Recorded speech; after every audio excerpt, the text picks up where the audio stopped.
எதிர்கட்சி தலைவர் வராரு.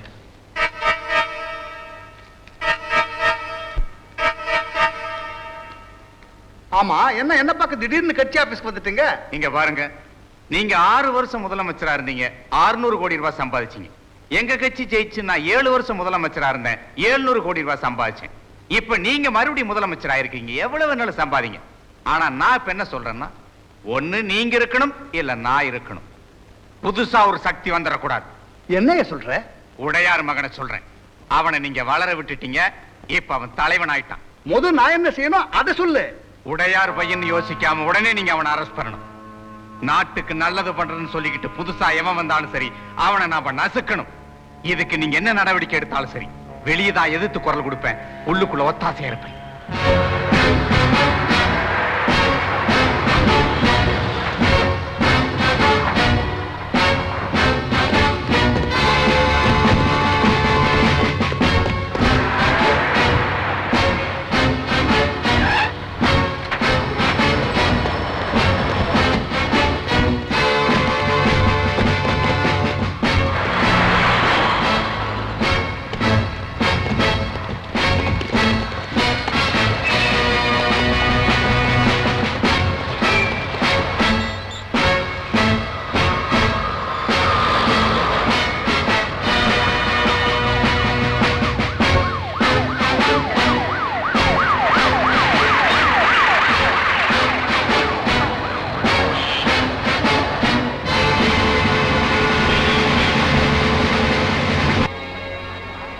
மிஸ்டர், உண்ணாவிரதத்தை கைவிடுறீங்களா இல்லையா? முடியாது.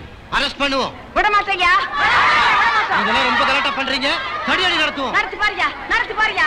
துப்பாக்கி சூடு நடத்துவோம். சுடியா, சுடு. இருங்க சாமி, நான் பொம்பளை தானே, சுடியா, சுடியா. ஏன் பதறீங்க? ஜெயிலுக்கு தான் போவோமே. ஜெயிலுக்கு போனவங்க தான் இன்னைக்கு பெரிய தலைவர்களா இருக்காங்க. போங்க தம்பி. டேய், நீ சும்மா இருக்கா? ஏய், எல்லாரும் வாங்கடி, வாங்கடி.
உன்னால் ஆட்சியை கவரப் போவதியா?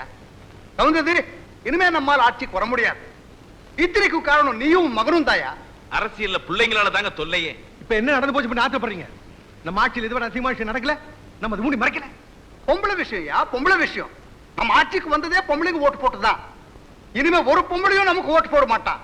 ஐயா, நம்ம ஊரு பொம்பளைங்களை ஏமாத்துறது ரொம்ப சுலபங்க. நீங்க 1000 கொலை பண்ணுங்க, அராஜகம் பண்ணுங்க, தேர்தல் நேரத்துல 1 லிட்டர் பாமாயில சேர்த்து ஊத்துங்க, நமக்கு தாங்க ஓட்டு போடுவாங்க. அட 5 கிலோ அரிசி இலவசமா கொடுங்க, நமக்கு தாங்க ஓட்டு போடுவாங்க. அதுக்கும் பொம்பளைங்க மசியலைன்னு வைங்க, வெள்ளிக்கிழமை டிவியில 1/2 மணி நேரத்துக்கு ஒளியும் போடுறாங்கல்ல, அதை 1 மணி நேரமா ஆக்குவோம். ஓடி வந்து ஓட்டு போட மாட்டாங்க. என்னங்க அவர் அப்படி சொல்றாரு? டிவி நம்ம கையில இல்ல, டெல்லி கண்ட்ரோல்ல இருக்கு. இருக்கட்டுமே, நம்ம கையில 20 MP இருக்காங்க. நாம சப்போர்ட் பண்ணல டெல்லி கவுந்துரும். அத வச்சு மிரட்டி வெள்ளிக்கிழமை என்ன தினமும் ஒளி போட சொல்லுவோம். நீங்க வேற என்ன சொல்றது? எவ்வளவு நாளைக்கு இதெல்லாம் சொல்லி ஏழை ஜனங்களை ஏமாத்துறது? எலெக்ஷன் வரைக்கும் தான். அதுக்கப்புறம் அவங்களும் கேட்க போறது இல்ல, நாமளும் செய்ய போறது இல்ல. ராஜரத்னம், நம்ம ஆட்சிக்கு கெட்ட பேர் வந்தாச்சு.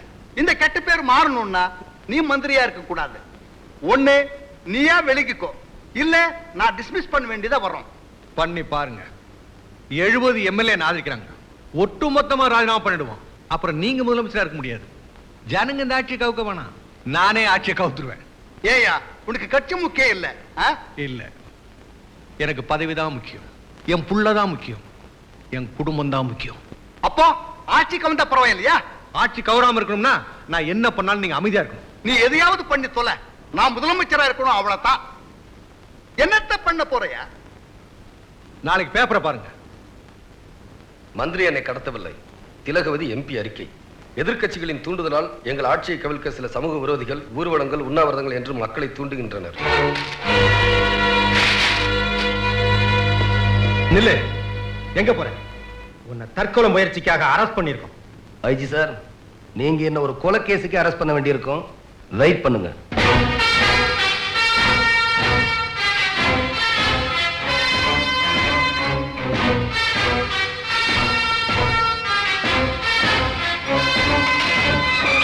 மேடம், பேப்பர்ல வர்றதெல்லாம் உண்மைன்னு மக்கள் நம்புறாங்க. அந்த தைரியத்துல நீங்க கொடுத்ததா அந்த மந்திரி பொய்யான அறிக்கை கொடுத்திருக்கான். இந்த அறிக்கையை படிக்கிறவங்க உங்களுக்காக போராட்டம் நடத்தின எங்களை பத்தி என்ன நினைப்பாங்க? எங்க தியாகத்தை கேவலப்படுத்தின அந்த மந்திரிய உயிரோட விட மாட்டேன். நில்லுங்க. நடிகைனாலே கெட்டு போனவனுதான் நிறைய பேர் நினைக்கிறாங்க. மந்திரி என்னை கெடுக்க பார்த்தார்னு சொல்லி கேவலப்பட்டேன். இன்னும் என்னை கேவலப்படுத்தணும்னு நினைக்கிறீங்களா? ஒரு பொண்ணுக்கு மானம் தான் முக்கியம். ஆனா நீங்க மந்திரி என்னை கெடுக்க பார்த்தாருன்னு இந்த நாடெல்லாம் பேச வச்சு என்ன தலைகுனி வச்சிட்டீங்க. இன்னைக்கு வந்து அறிக்கையை பார்த்துதான் நான் நிம்மதியா இருக்கேன், சந்தோஷமா இருக்கேன். அப்போ உனக்காக நாங்க பட்ட அடியெல்லாம் நானும் அடி வாங்க சொன்னேன்? நானா ஊர்வலம் போக சொன்னேன்? இல்ல, இதெல்லாம் நீங்க எனக்காக பண்ணல. நீங்க பெரிய ஆள் ஆகணுங்கிறதுக்காக இதெல்லாம் பண்ணிருக்கீங்க. 4 பேர் பாராட்டணுங்கிறதுக்காக எதையும் செய்யறவன் நான் இல்ல. ஆனா உங்களுக்கு பதவிதான் முக்கியம். அதனால மந்திரிய பகச்சுக்கிட்டா பதவி போயிடுமேன்னு அவன் கொடுத்த அறிக்கையை படிச்சு ஆத்திரப்படாம சந்தோஷப்பட்டுக்கிட்டு இருக்கீங்க. அந்த அறிக்கையை அவர் கொடுக்கல, நான் தான் கொடுத்தேன்.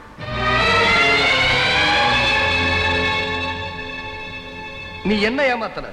உனக்கு ஆதரவு கொடுத்த ஏழைகளை ஏமாத்தி இருக்க. உன்ன மாதிரி அரசியல்வாதிங்க இருக்கவே கூடாது.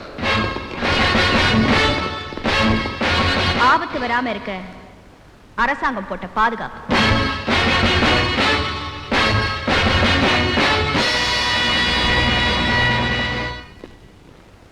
நில்லுடா. எங்க வந்த? போற வழியே. அப்பா, இனிமே அந்த வார்த்தையை நீ மறந்துடு. முன்னாடி ஆட்சியில இருந்தவங்க என்ன அவமானப்படுத்தினாங்க. என் மேல 14 கொலைகேச போட்டு என்ன கோர்ட்டுக்கு அலைய வச்சாங்க. நான் ராத்திரி பகலா கஷ்டப்பட்டு சேர்த்து வச்ச சொத்தை எல்லாம் பறிமுதல் செய்ய நினைச்சாங்க. டேய், என் சொத்து போயிருந்தா கூட நான் கவலைப்பட்டிருக்க மாட்டேன்டா. என் மானம் போயிருந்தா இன்னைக்கு நான் உயிரோட இருந்திருக்க மாட்டேன். உன் கழுத்துல இந்த தாலி தொங்கி இருக்காது. அந்த ஆட்சியை பதவியிலிருந்து இறக்கிறதுக்காக நானும் படாத பாடுபட்டேன். இந்த ஆட்சி அமைஞ்சதுக்காக கோவில் கோவிலா போய் அர்ச்சனை பண்ணேன். எதிர்த்தவனை ஜெயிச்சு காட்டினேன். இப்ப அமைஞ்சிருக்கிறது நான் விரும்புற ஆட்சி. இது நான் ஆசைப்பட்ட அரசாங்கம். இதை எதிர்த்து போராடுறது என்னையே எதிர்க்கிற மாதிரி. பெத்த அப்பனை எதிர்க்கிற புள்ள எனக்கு தேவையில்லை. அநியாயத்தை எதிர்த்து போராடுறது அப்பாவை எதிர்த்து போராடுறதா நீங்க நினைச்சா எனக்கு அப்பாவே தேவையில்லை. ஏண்டா, உனக்கு இந்த நாட்டு மக்கள் பெருசு, நான் பெருசு இல்ல. இந்த நாட்டு மக்களை பத்தி உனக்கு என்ன தெரியும்?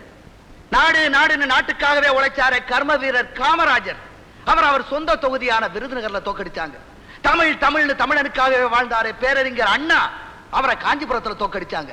ஏன் ஆண்டிப்பட்டியில கொடை வள்ளல் எம்ஜிஆருடைய மனைவியை தோக்கடிச்சாங்க. அந்த கட்சி ஜெயிக்க வேணா, அந்த அம்மாவை ஜெயிக்க வச்சிருக்கலாம்ல. அவ்வளவு ஏண்டா? கக்கன்னு ஒரு நேர்மையான மந்திரி இருந்தார் தெரியுமா உனக்கு? கடைசி காலத்துல காரு கூட இல்லாம பஸ்ல ஏறி போனாருப்பா. அதையும் இந்த ஜனங்க வேடிக்கை பார்த்துக்கிட்டா இருந்தாங்க. இப்ப அவரையும் மறந்துட்டாங்க. அந்த ஜனங்களுக்காக இவர் போராட போறாரா? போடா. அப்பா சொல்றதையும் கொஞ்சம் யோசனை பண்ணி பாருப்பா.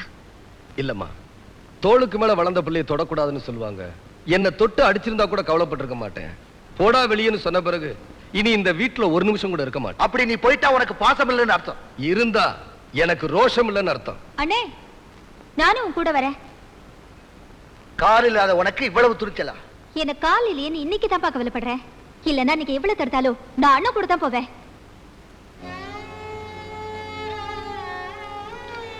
சாந்தி, ஒரு வயசு பொண்ணு பிறந்த வீட்டை விட்டு போறதா இருந்தா அது புருஷனோட வீடாதான் இருக்கணும். நீ இங்கே இருடா. அப்பா, நீங்க என்ன வீட்டை விட்டு அனுப்புறதா நினைக்கல. எனக்கு இன்னைக்கு தான் சுதந்திரம் கொடுத்திருக்கீங்கன்னு நினைக்கிறேன். இந்தியாவுக்கு சுதந்திரம் ராத்திரியில கிடைச்சது, முன்னேறல.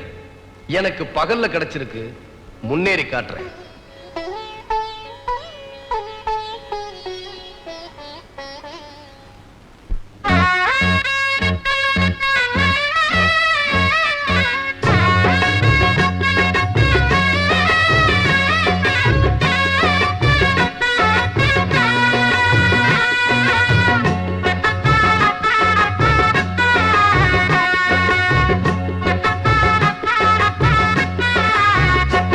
இந்த வீடு நமக்கு சொந்தம் இல்லே, பாடுடா சின்ன தம்பி. அதனால நமக்கு துன்பம் இல்லே, ஆடுடா சின்ன தம்பி. இந்த வீடு நமக்கு சொந்தம் இல்லே, பாடுடா சின்ன தம்பி. அதனால நமக்கு துன்பம் இல்லே, ஆடுடா சின்ன தம்பி. உள்ளவங்க எத்தனையோ வந்து வந்து போனாங்க, சந்தையில வெள்ளாட்டு மந்தைய போலானாங்க. இந்த வீடு நமக்கு, இந்த வீடு நமக்கு சொந்தம் இல்லே, பாடுடா சின்ன தம்பி. அதனால நமக்கு துன்பம் இல்லே, பாடுடா சின்ன தம்பி.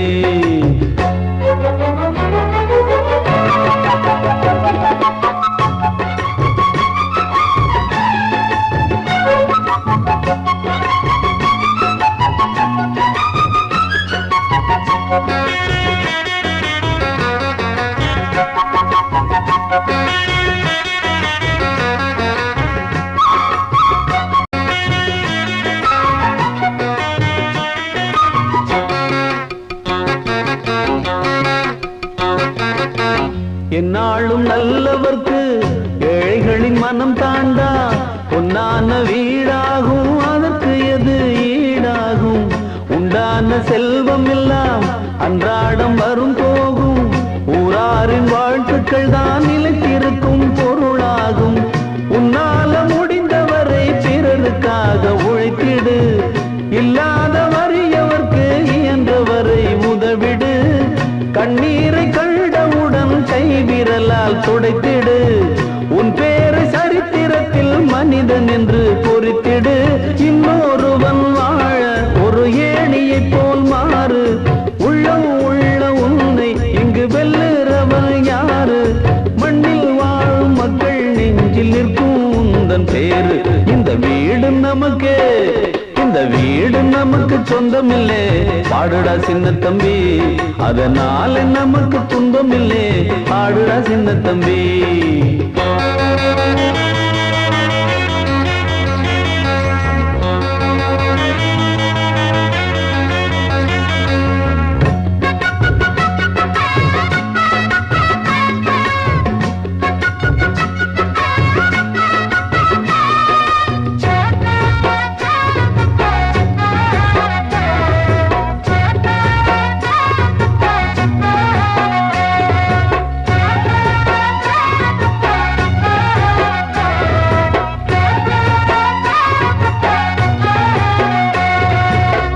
ஓயாமல் நீ உழைத்து, உன் உழைப்பில் நீ பிழைத்து, உப்பான கூழ் காய்ச்சி உண்டால் என்ன போதாதா?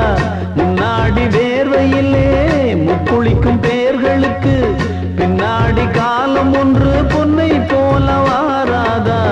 கைகால்கள் நமக்கு இருக்கு, கவலை என்ன கூறடா? வாராத வாழ்க்கையெல்லாம் வாசல் வரும் பாரடா.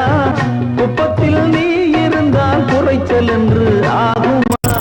தென்பாண்டி தென்றல் உன்னை தீண்டாமலே போகுமா? சுற்றம் என்று கூடும் ஏழை மக்கள் துன்பம் தீரு, குற்றம் செய்த பேரை கண்டு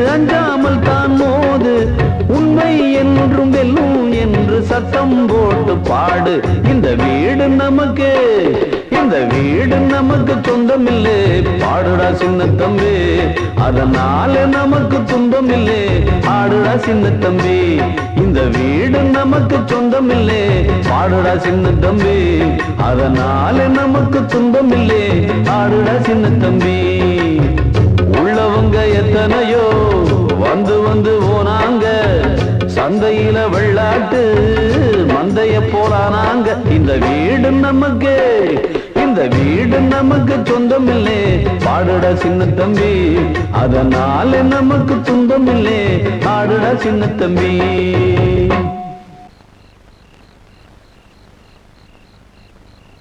ஒரு அனாதை மாதிரி உங்க ஆதரவு தேடி வந்திருக்கேன். நீங்க அனாதை இல்ல தம்பி, உங்க பின்னாடி நாங்க எவ்வளவு பேர் இருக்கிறோம் பாருங்க. வேலைக்கு ஒரு வீட்டுல சாப்பிட்டாலும் நீங்க ஆயுசு முழுக்க சாப்பிடலாம் தம்பி. அந்த அளவுக்கு அன்பை சம்பாரிச்சு வச்சிருக்கீங்க, ஆளுங்களை சம்பாரிச்சு வச்சிருக்கீங்க. அண்ணே, இனிமே இந்த நாட்டுல உங்களுக்கு எத்தனை தம்பிங்க தெரியுமா, எத்தனை தங்கச்சிங்க தெரியுமா? நீங்க ஏன் கவலைப்படுறீங்க? ஆனா தம்பி, உங்களை அசிங்கப்படுத்தி அனுப்புனாலே அந்த திலகவதி, அவளை மட்டும் விடக்கூடாது. எதுக்கு? எதுக்கா? நடந்த உண்மை அப்படியே மாத்தி சொல்லிட்டாளே தம்பி. அதான் அரசியல்வாதி. அப்படிப்பட்ட ஆளுங்களுக்கு தானே நீங்க ஓட்டு போடுறீங்க. செய்யற தப்பையெல்லாம் நீங்க செஞ்சுட்டு அவங்க மேல ஆத்திரப்படுறீங்க. நாங்க என்ன தப்பு செஞ்சோம் தம்பி? இத்தனை வருஷமா ஓட்டு போடுறீங்களே, பண்புள்ளவனுக்கா ஓட்டு போட்டிருக்கீங்க? இல்ல, பணம் கொடுத்தவனுக்கு தான் ஓட்டு போட்டிருக்கீங்க. குணம் உள்ளவனுக்கா ஓட்டு போட்டிருக்கீங்க? இல்ல, குடம் கொடுத்தவனுக்கு தான் ஓட்டு போட்டிருக்கீங்க. புத்திசாலிகளுக்கா ஓட்டு போட்டிருக்கீங்க? இல்ல, புடவை கொடுத்தவனுக்கு தான் ஓட்டு போட்டிருக்கீங்க. இவ்வளவு ஜாதியை பார்த்து ஓட்டு போடாத யாராவது ஒரு ஆள் இந்த கூட்டத்தில் இருக்காங்களா? சொல்லுங்க. இது வரைக்கும் நாங்க ஜாதி பார்த்து தான் ஓட்டு போட்டோம். எங்க ஜாதிக்காரனுக்கு தான் ஓட்டு போட்டோம். நீங்க ஓட்டு போட்டீங்க, ஆனா உங்க ஜாதி எம்எல்ஏ நீங்க முன்னேறதுக்காக என்ன பண்ணாரு? உங்க ஜாதியை சேர்ந்த ஒரு மந்திரியா இருக்காரு, அவரு நீங்க முன்னேறதுக்காக என்ன பண்ணாரு? ஏழைகளை எவனுமே நினைக்கிறது இல்ல, ஆனா நீங்க மட்டும் ஜாதிக்காக ஓட்டு போடுவீங்க. ஒண்ணு மட்டும் சொல்றேன், ஏழைங்களுக்கு ஜாதியும் இல்ல, அவங்களுக்கு எந்த நாதியும் இல்ல. இதை என்னைக்கு உணர்ந்து நீங்க ஓட்டு போடுறீங்களோ அன்னைக்கு தான் முன்னேற முடியும். இல்ல அந்த ஆண்டவனால கூட உங்களை காப்பாற்ற முடியாது.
தம்பி, இனிமே நாங்க பணத்துக்கு ஓட்டு போட மாட்டோம். இனிமே நாங்க ஜாதிக்கு ஓட்டு போட மாட்டோம். இது சத்தியம். இது சத்தியம். இது சத்தியம். இது சத்தியம். இது சத்தியம். இது சத்தியம். இது சத்தியம். இது சத்தியம். இது சத்தியம். இது சத்தியம்.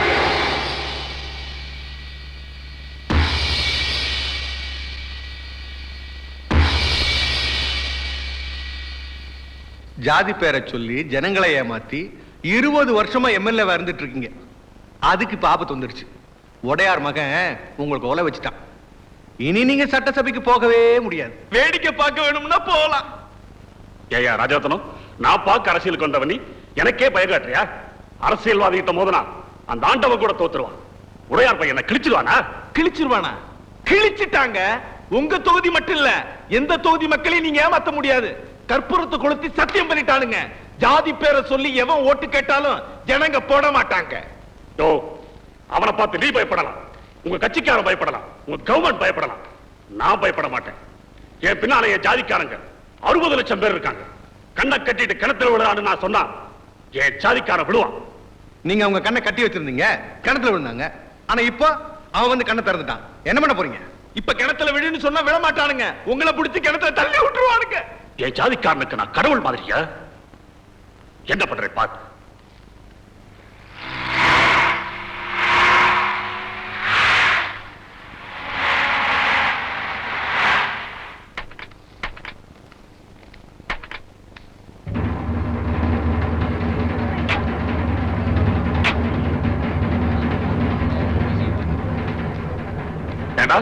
என்ன வேலை செஞ்சிருக்கீங்க?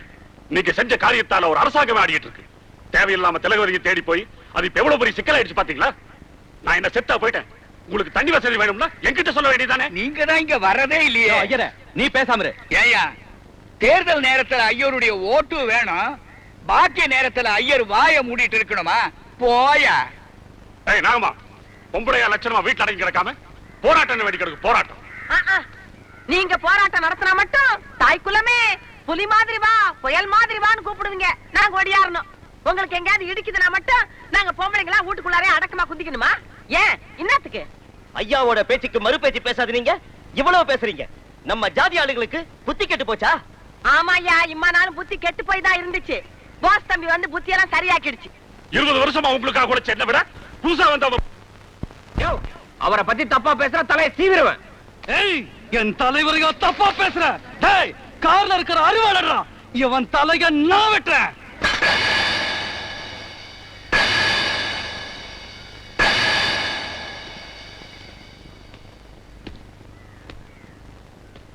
வெட்டு. ஏய், வெட்றா. இத பாரு தம்பி, நீ ஊடால வர்றது நல்லா இல்ல. மரியாதையா போயிடு. ஏன்? நாங்கெல்லாம் ஒரே குடும்பம், ஒரே ஜாதி. என் ஜாதிக்காரங்க எனக்காக உயிரையும் கொடுப்பாங்க. உங்களுக்காக உயிரையும் கொடுப்பாங்க. நான் இல்லைன்னு சொல்லல. அப்படி உயிரை கொடுக்கறவங்களுக்கு நீங்க என்ன பண்ணிருக்கீங்க? எங்க ஜாதிக்காரங்க ஏமாத்தி 20 வருஷமா இந்த தொகுதியில எம்எல்ஏவா இருக்கீங்க. என்ன வசதி பண்ணி கொடுத்திருக்கீங்க? எங்க ஜாதிக்காரங்களை மேல கொண்டு வரப்போறேன் மேல போட்டு பேசுறீங்களே. உங்க ஜாதியில எத்தனை ஏழை பொண்ணுங்க இருக்காங்க. வரதட்சணை கொடுக்க முடியாம வறுமையில வாடி தவிச்சுக்கிட்டு இருக்காங்க. அவங்கள ஒரு பொண்ணுக்காவது உங்க செலவுல நீங்க கல்யாணம் பண்ணி கொடுத்திருக்கீங்களா? இல்ல உங்க ஜாதி சங்கம் தான் கல்யாணம் பண்ணி கொடுத்திருக்கா? உங்க ஜாதியில பண வசதி இல்லாம, படிக்க வசதி இல்லாம எத்தனை ஏழை மாணவர் இருக்காங்க. அவங்கள யாரையாவது உங்க செலவுல படிக்க வச்சிருக்கீங்களா? பட்டம் வாங்கி கொடுத்திருக்கீங்களா? இல்ல. போராட்டம் புத்திய மாத்தி ஜெயிலுக்கு அனுப்பியிருக்கீங்க. அவங்க குடும்பத்தை எல்லாம் சீரழிச்சு நடுத்தரவுல நிறுத்தி இருக்கீங்க. என்னோட ஒவ்வொரு நரம்பும் உடம்புல ஓடுற ரத்தமும் ஏன் ஜாதிக்காக பரபரப்பா பத்திரிகையில் அறிக்கை கொடுக்கறீங்களே. உங்க வீட்டு சமயக்காரன் உங்க ஜாதியா? கார் டிரைவர் உங்க ஜாதியா? மேனேஜர் உங்க ஜாதியா? உங்க மகனுக்கு கோடீஸ்வரர் வீட்டுல பொண்ணு எடுத்தீங்களே, அந்த பொண்ணு உங்க ஜாதியா? ஏன் நீங்க வச்சிருக்கீங்களே சின்ன வீடு, அது உங்க ஜாதியா? ஐயோ, சின்ன வீட்டுக்கு மட்டும் எவனும் ஜாதியே பாக்குறதுல தம்பி. அதுல மட்டும் ஜாதி மதம் கட்சி எல்லாத்தையும் விட்டுட்டு ஒன்னா கலந்துருவாங்க. ஓட்டு வாங்குறதுக்காக ஜாதி வரியை தூண்டி விடுவீங்க, அடுத்தவங்க உயிரை வாங்குறதுக்காக ஜாதி வரியை தூண்டி விடுவீங்க. ஆனா இவங்களை வசதி விடுறதுக்கு ஒண்ணுமே பண்ண மாட்டீங்க. 20 வருஷத்துக்கு முன்னால 200 ரூபாய் சம்பளத்துக்கு இருந்த நீங்க அரசியல்ல கொள்ளையடிச்சு இப்ப 200 கோடி ரூபாய் சொத்து சேர்த்து வச்சிருக்கீங்க. ஆனா இவங்க என்ன வச்சிருக்காங்க? இருக்கிறதுல அடமானம் வச்சிருக்காங்க. ஏமாத்துறதுக்கே பிறந்தவங்க அரசியல்வாதிங்க, ஏமாறதுக்குன்னே பிறந்தவங்க ஏழை ஜாதிங்க அப்படின்னு நீங்க எல்லாம் நினைச்சிட்டீங்க இல்ல? இவ்வளவு தூரம் பேசிட்டு இருக்கா, இவரை பேச விட்டு வேடிக்கை வச்சிருக்கீங்களா? இது பாருங்கய்யா, நேத்து வரைக்கும் உங்களுக்காக உயிரை கொடுத்தோம். இனிமே தம்பி சொன்னா எவன் உயிரையும் எடுப்போம். அதனால அசிங்கப்பட்டுக்காம போயிடுங்க. எம்எல்ஏ ஐயா, இதுக்கு மேலே நீங்க இங்க நிக்கிறத விட பேசாம தூக்கு போட்டு செத்து போலாம்.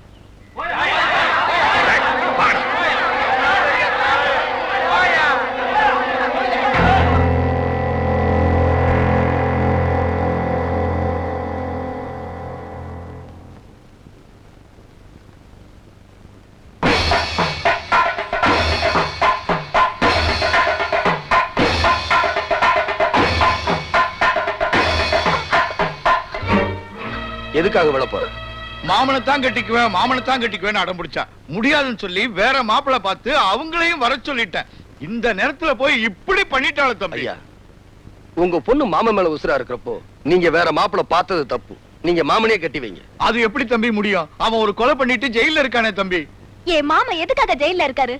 திருநார கொள்ள அடிச்சாரா? நம்ம ஜாதிக்காரங்களை கேவலமா பேசினவ தலைய சீவிட்டு உள்ள இருக்காரு. அண்ணன் எப்படியாவது என் மாமனுக்கு என்ன கட்டி வைங்க. அவ வாழ்க்கைய அவ முடிவு பண்ணிட்டா. கல்யாண தேதியை நீங்க முடிவு பண்ணுங்க.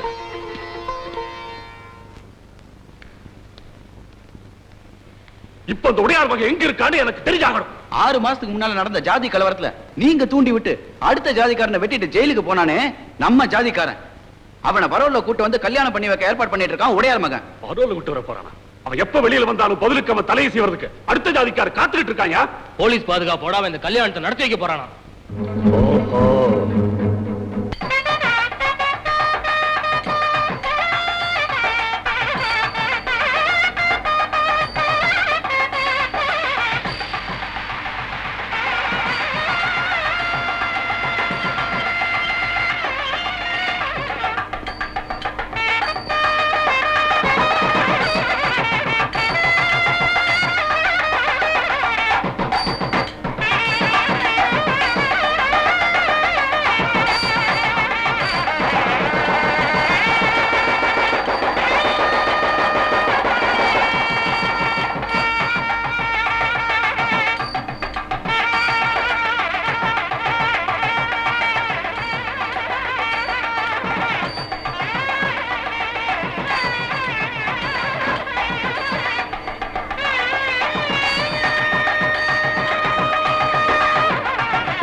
ஜாதிக்காரனையோட வெட்டின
அவன் பேச்சை கேட்டு என்ன அவமானப்படுத்தி அனுப்பிச்சீங்களே, என்னாச்சு? என்னடாச்சு? என் ஜாதிக்கார பொண்ணு 16 வயசுல தாலி எடுத்துட்டா. உள்ள இருந்திருந்தாலாவது உயிரோட இருந்திருப்பான். பாவிப்பைய பரோல்ல கூட்டிட்டு வந்து பச்சை மண்ண தாலி அறுக்க வச்சுட்டான். எங்கடாவன்? எங்கவன்? அவன் ஜாதி பொண்ணு தாலி அறுத்திருந்தா அவன் ரத்த குதிச்சிருக்கா, அவன் இங்க இருந்திருப்பான். அவன மாதிரி ஆளுகளை தானே நீங்க தலையில தூக்கி வச்சு ஆடுவீங்க, தலைவன் ஆக்குவீங்க. என்ன அவமானப்படுத்தி அனுப்பிச்சதுக்கு அப்புறமும் நான் இங்க வந்திருக்கேன். ஏன்னா நான் உங்க ரத்தடா, உங்க ஜாதி ரத்தம். அன்னைக்கு நீங்க பேச்ச கேட்டிருந்தா இந்த நிலைமை வந்திருக்குமா? வர விட்டுருப்பா. ஏண்டா ஏன் மனம் மாதிரி இருக்கிறீங்க? உங்களுக்கு எல்லாம் மானம் இல்ல, ரோஷம் இல்ல, வீரம் இல்ல, உப்பு போட்டுதாண்டா சோறு வைக்கிறீங்க.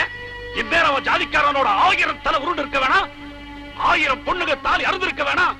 இதுக்கெல்லாம் காரணமாயிருந்தானே போட்டு அவன் பணமா இருக்க வேணாம். விடமாட்டேன்.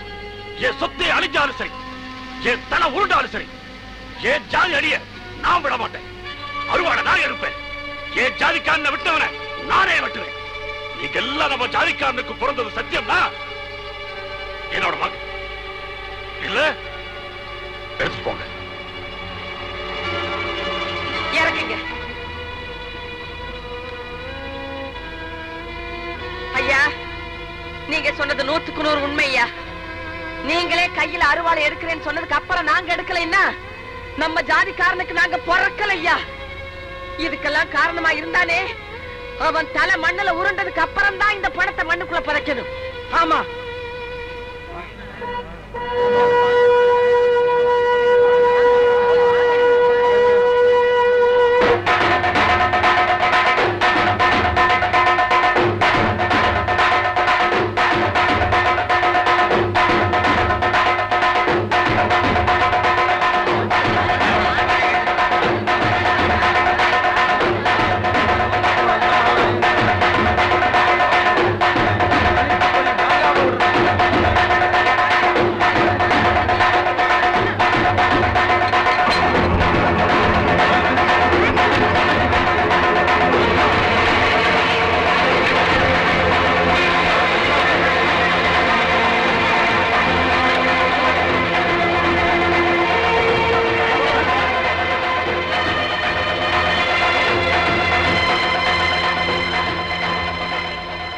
இப்பதான்டா நீங்க நம்ம ஜாதிக்காரங்க. போங்க.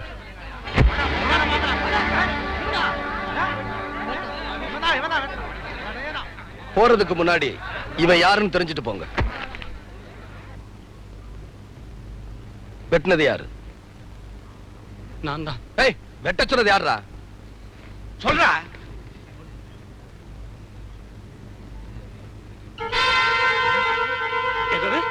நான் விட்டு சொன்னா?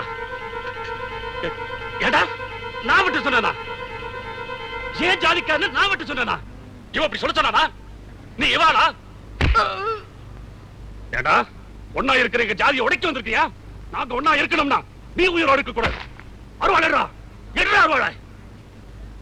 ஐயா, இனிமே அருவாளை நீங்க எடுக்க கூடாது. எங்களுக்கெல்லாம் நல்லது பண்றது யாருன்னு நீங்க எங்களுக்கு உணர்த்திட்டீங்க. நாங்களே பாத்துக்கிறோம். நில்லுங்க. உங்க கால்ல விழுந்து கும்பிடுறேன். ஜாதி வெறியால ஒன்னா இருக்க தேசத்தை உடைச்சிடாதீங்க. இது நம்ம நாடு, நம்ம பூமி. நாசமாக்கிறாதீங்க. முடியாது, முடியாது.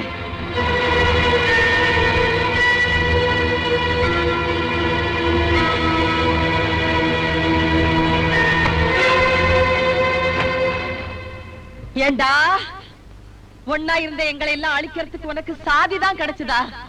உன் பேச்ச கேட்டு எத்தனை பேர் ஜெயிலுக்கு போயிருக்காங்க, எத்தனை பேர் செத்திருக்காங்க. இனிமே எவனும் சாதியை சொல்லி ஜனங்களை ஏமாத்த கூடாது, சாதியை சொல்லி அரசியலை அசிங்கப்படுத்த கூடாது. அதுக்காக தாண்டா ஒன்ன வெட்ட போறோம். இத்தனை காலம் இவன் செஞ்ச தப்பு நீங்க செய்யாதீங்க. இதுக்கு முன்னால உங்களை நாங்க தம்பியா நினைச்சுக்கிட்டு இருந்தோம். இப்போ தலைவரா நினைக்கிறோம். தலைவர்கள் வார்த்தையை தொண்டர்கள் மதிக்கணும் தான். அதே நேரத்துல தொண்டர்கள் பண்ற நியாயமான காரியங்களை தலைவர்கள் கண்டுக்காம இருந்திரணும். கண்டுக்காம இருந்துருங்க தலைவா. இப்ப நாங்க செய்ய போறது கொலை இல்ல, இந்த நாட்டுக்கு செய்ய போற சேவை. இவரை கொல்லாம விட மாட்டோம். வேண்டாம் வேண்டாம், இதை விட்டாதீங்க. நான் உக்க ஜாதிக்காரன். ஏன் நம்ம சாதிக்காரன் ஓட்டு போட்டு எம்எல்ஏ ஆனியே அப்ப மட்டும் சந்தோஷமா இருந்ததா? இப்ப உன்னை வெட்ட போறது நம்ம சாதிக்காரவங்க தான். இதையும் சந்தோஷமா ஏத்துக்க. ஏப்பா, நம்ம சாதியை தவிர வேற சாதிக்காரங்க யாராவது இங்க இருக்கீங்களா? பாத்தியா, எல்லாம் ஓ சாதிக்காரவங்க. ஐயா, சந்தோஷமா சாவே.